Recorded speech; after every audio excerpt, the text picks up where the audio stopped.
We want justice. We want justice. We want justice. ধর্ষকের খবর কর। মেয়েরা দখল কর। ধর্ষকের খবর কর। ধর্ষকের কালো হাত ভেঙে দাও, গুড়িয়ে দাও। ভেঙে দাও, গুড়িয়ে দাও। ধর্ষকের কালো হাত। তনু থেকে মমতা, কুমিল্লা টু কলকাতা। কুমিল্লা টু কলকাতা। তনু থেকে মমিতা। তনু থেকে মমতা, কুমিল্লা টু কলকাতা। কুমিল্লা টু কলকাতা। তনু থেকে মমিতা। ধর্ষকের কালো হাত ভেঙে দাও, গুড়িয়ে দাও। ধর্ষকের কালো হাত ভেঙে দাও, গুড়িয়ে দাও। ভেঙে দাও, গুড়িয়ে দাও। ধর্ষকের কালো হাত। ধর্ষকের কালো হাত ভেঙে দাও, গুড়িয়ে দাও। ভেঙে দাও, গুড়িয়ে দাও। ধর্ষকের কালো হাত। We want justice. We want justice. We want justice. We want justice. We want justice. We want justice. তনু থেকে মমতা, কুমিল্লা টু কলকাতা। কুমিল্লা টু কলকাতা। তনু থেকে মমিতা। তনু থেকে মমতা, কুমিল্লা টু কলকাতা। কুমিল্লা টু কলকাতা। তনু থেকে মমিতা।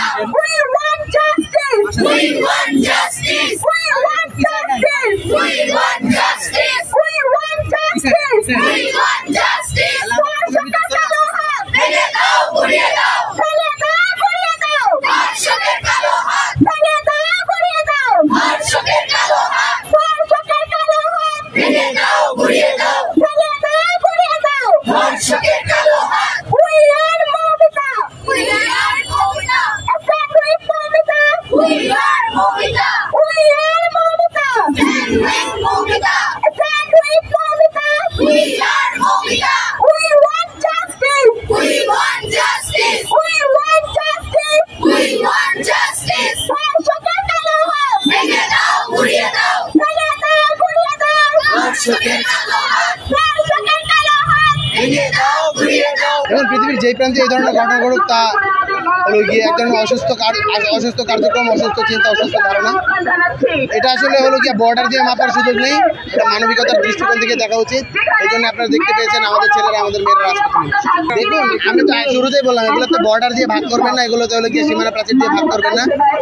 এগুলো আসলে বর্ডার দিয়ে ভাগ করার জিনিসও না, কিছু জিনিস আছে যেগুলো সার্বজনীন, সার্বভৌম, এবং এই ব্যাপারটা এরকমই। আমরা বলছি মৌমিতার সাথে যা হয়েছে সেটা বাংলাদেশের মানুষের সাথে হয়, তনুর সাথে হয়েছে, মৌমিতার সাথে হয়েছে, এরকম অনেকের সাথে হয়েছে। ফেলানিকে কাঁটাতারের সাথে ঝুলিয়ে রাখা শুধু ভারত বাংলাদেশের বিষয় না, এটা মানবতার সাথে হলো গিয়ে প্রশ্ন, মানবিকতার বিষয়। তো এগুলোকে আসলে কিসের মিডিয়া ফ্রেমিং এর ট্রায়াল বা মিডিয়া ট্রায়ালের সাথে হলো গিয়ে এটা সম্পর্কিত করে এই জিনিসের লেজিটিমেসি নষ্ট করার সুযোগ। দেখেন, নারী হিসেবে আমি যদি বলি যে এই যে ঘটনাগুলো ঘটছে এটা শুধু বাংলাদেশ ভারত ব্যাপার না, পুরো বৈশ্বিকভাবে যে কোথাও নারী নিপীড়ন বা নারী বৈষম্য, নারী নির্যাতন ঘটুক না কেন, এটা আমরা চাই না। তাই এই যে কলকাতায় যে বর্বরচিত যে হামলাটা হয়েছে, আপনারা দেখেছেন যে একটা মানুষ হিসেবে কিন্তু মানুষও কিন্তু এইভাবে খাবলে খেতে পারে না। তাই নারীর উপর যে নিপীড়ন, যে ধর্ষকরা এখানেই করেছে, প্রত্যেকে সেখানে চিহ্নিত কারা কারা ছিল। তাই তাদেরকে অতি সত্বর বিচারের আওতায় নিয়ে আসতে হবে। এবং আমরা তার সাথে বলছি, বাংলাদেশে যে তনু হত্যার বিচার সেটা কিন্তু এখন পর্যন্ত ঘটেনি। এবং এখানে আরও যে কত পরিমাণে আছে সেই লিস্ট যদি আমরা দেখি, যে 2020 সালে এখানে ধর্ষণ বিরোধী আন্দোলন গড়ে ওঠে, কিন্তু তারপরে কিন্তু নারীরা এখানে সুষ্ঠু বিচার পায়নি। তাই আমরা আমাদের এই বাংলাদেশ থেকে সেই দাবি উচ্চারণ করছি, এখানে কলকাতা বাংলাদেশ নয়, সমগ্র জাতির যেখানে নারী নিপীড়নের ঘটনা ঘটে না কেন সেটা সুষ্ঠু বিচার এবং তদন্ত দাবি জানাচ্ছে। এবং এই ঘটনা থেকে যাতে ছেলেরা নিজেরা শিক্ষা নেয় যে না, আমরা সবাইকে আমার বোনের মতো দেখবো, এবং তার জন্য দরকার একটা কালচারের, একটা সাংস্কৃতিক পরিবর্তন। আমি মনে করি নারীদেরকে যেভাবে এখানে বিল বোর্ডে, সিনেমা এবং সব কিছুতে যে পণ্য হিসেবে দেখানো হয় সেটা বন্ধ করা হোক। নারীকে নারী নয়, মানুষ হিসেবে দেখতে শিখুন। তাহলেই যদি এই শিক্ষাটা যদি সবাই পায়, তাহলে নারীদের প্রতি এই অবিচার, এই অন্যায় এগুলো আর ঘটবে না। নারী সেই পূর্ণ অধিকার আপনারা নিশ্চিত করুন। কখন যে কার রূপ আসলে কি হয় সেটা একটা ব্যাপার। আসলে আমরা যদি সেই শিক্ষায়, যদি সেই সাংস্কৃতিক মান নিয়ে যদি বেড়ে না উঠতে পারি, তাহলে পাশের কলিগটাও আমার কিন্তু শত্রু হয়ে যায়। তাই আমি বলবো, সঠিক শিক্ষায় যাতে প্রত্যেকে কিন্তু এখানে যাতে শিক্ষিত হয়, এবং সবাই যাতে এইটা ভাবে যে কোনো অন্যায়কে, সেটা যে মেয়েই হোক না কেন, ছেলেই হোক না কেন, কোনো অন্যায়কে প্রশ্রয় দেওয়া চলবে না। তাহলে দেখবেন যে এখানে কিন্তু সেই অন্যায়টা হবে না। দীর্ঘদিন ধরে বাংলাদেশে যে বিচারহীনতার সংস্কৃতি চলে আসছে, কলকাতায় যে বিচারহীনতার সংস্কৃতি চলে আসছে, আগে এটাকে বন্ধ করুন।